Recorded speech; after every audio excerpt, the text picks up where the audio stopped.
जय सिया राम सभी को।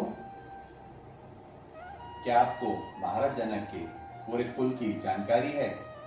आइए यह हम आपको आज की कहानी में बताएंगे। आज हम आपको वाल्मीकि रामायण के बालकांड के अध्याय 71 की कहानी सुनाएंगे।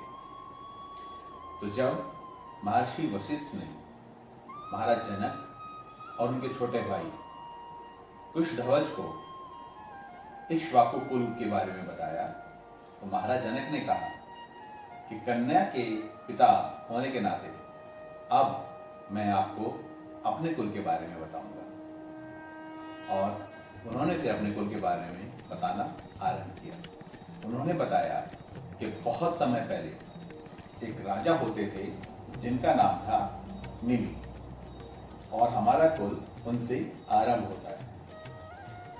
महाराज निमि के पुत्र थे मिथि, मिथि के पुत्र थे जनक।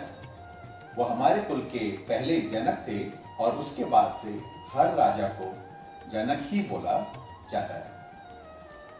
राजा जनक के पुत्र थे औदावसु, औदावसु के पुत्र थे निधिवर्धन, निधिवर्धन के पुत्र थे सुकेतु, सुकेतु के पुत्र थे देवव्रत, देवव्रत के पुत्र थे बृहद्रथ, बृहद्रथ के पुत्र थे महावीर, महावीर के पुत्र थे सुधृति, सुधृति के पुत्र थे धृष्टकेतु, धृष्टकेतु के पुत्र थे हर्यसवा, हर्यसवा के पुत्र थे मारु, मारु के पुत्र थे प्रातिन्धका, प्रातिन्धका के पुत्र थे कीर्तिरथा, कीर्तिरथ के पुत्र थे देवमिद, देवमिद के पुत्र थे विबुधा, विबुधा के पुत्र थे माहिध्राका, माहिध्राका के पुत्र थे देवव्रत, देवव्रत के पुत्र थे महासोमा, महासोमा के पुत्र थे स्वनरोमा, स्वनरोमा के पुत्र थे हर्षवारोमा, और हर्षरोमा के दो पुत्र हुए, एक मैं जिसे आप जनक के नाम से जानते हैं और दूसरा मेरा छोटा भाई जिसे आप कुशध्वज के नाम से जानते हैं।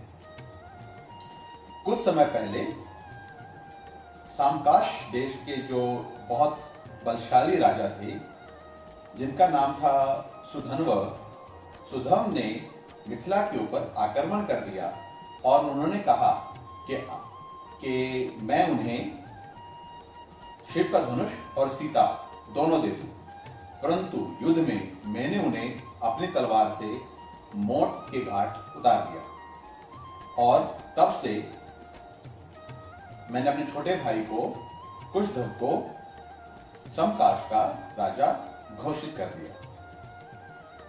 और आज मैं बहुत आनंदित हूं कि मेरी पुत्री सीता का विवाह आपके ज्येष्ठ पुत्र राम से हो रहा है, और इसके साथ मैं अपनी छोटी बेटी उर्मिला का विवाह आपके छोटे बेटे लक्ष्मण से करवाना चाहता हूं। मैं बहुत आनंदित होऊंगा अगर आप मेरी दोनों कन्याओं को अपनी पुत्र वधू के रूप में स्वीकार करेंगे। यह सुनकर महाराज जनक बहुत खुशी से महाराज दशरथ से यह बात कहते हैं और महाराज दशरथ इस बात को स्वीकार कर लेते हैं। तो महाराज जनक फिर वशिष्ठ जी से कहते हैं कि आज माघ राशि है और आज के बाद जो आने वाला दिन है यानी परसों फाल्गुनी राशि में मैं अपनी दोनों बेटियों का विवाह महाराज दशरथ के दोनों बेटों से करवाऊंगा। तब तक आप जो भी दान देने की क्रिया है, जो भी गोदान देने की क्रिया है, उसे पूर्ण कर लीजिए।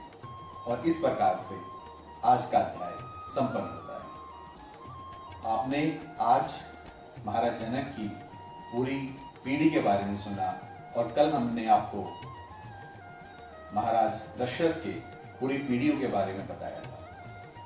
कितना ज्ञान है वाल्मीकि रामायण में, और हम ये चाहते हैं कि ये ज्ञान सभी लोगों तक पहुंचे। इसलिए आप सबसे अनुरोध है कि आप हमारे पेज रामलखन यात्रा को ज़्यादा से ज़्यादा लोगों के साथ शेयर कीजिए, उनसे अनुरोध कीजिए कि वो हमारे पेज को फॉलो करें।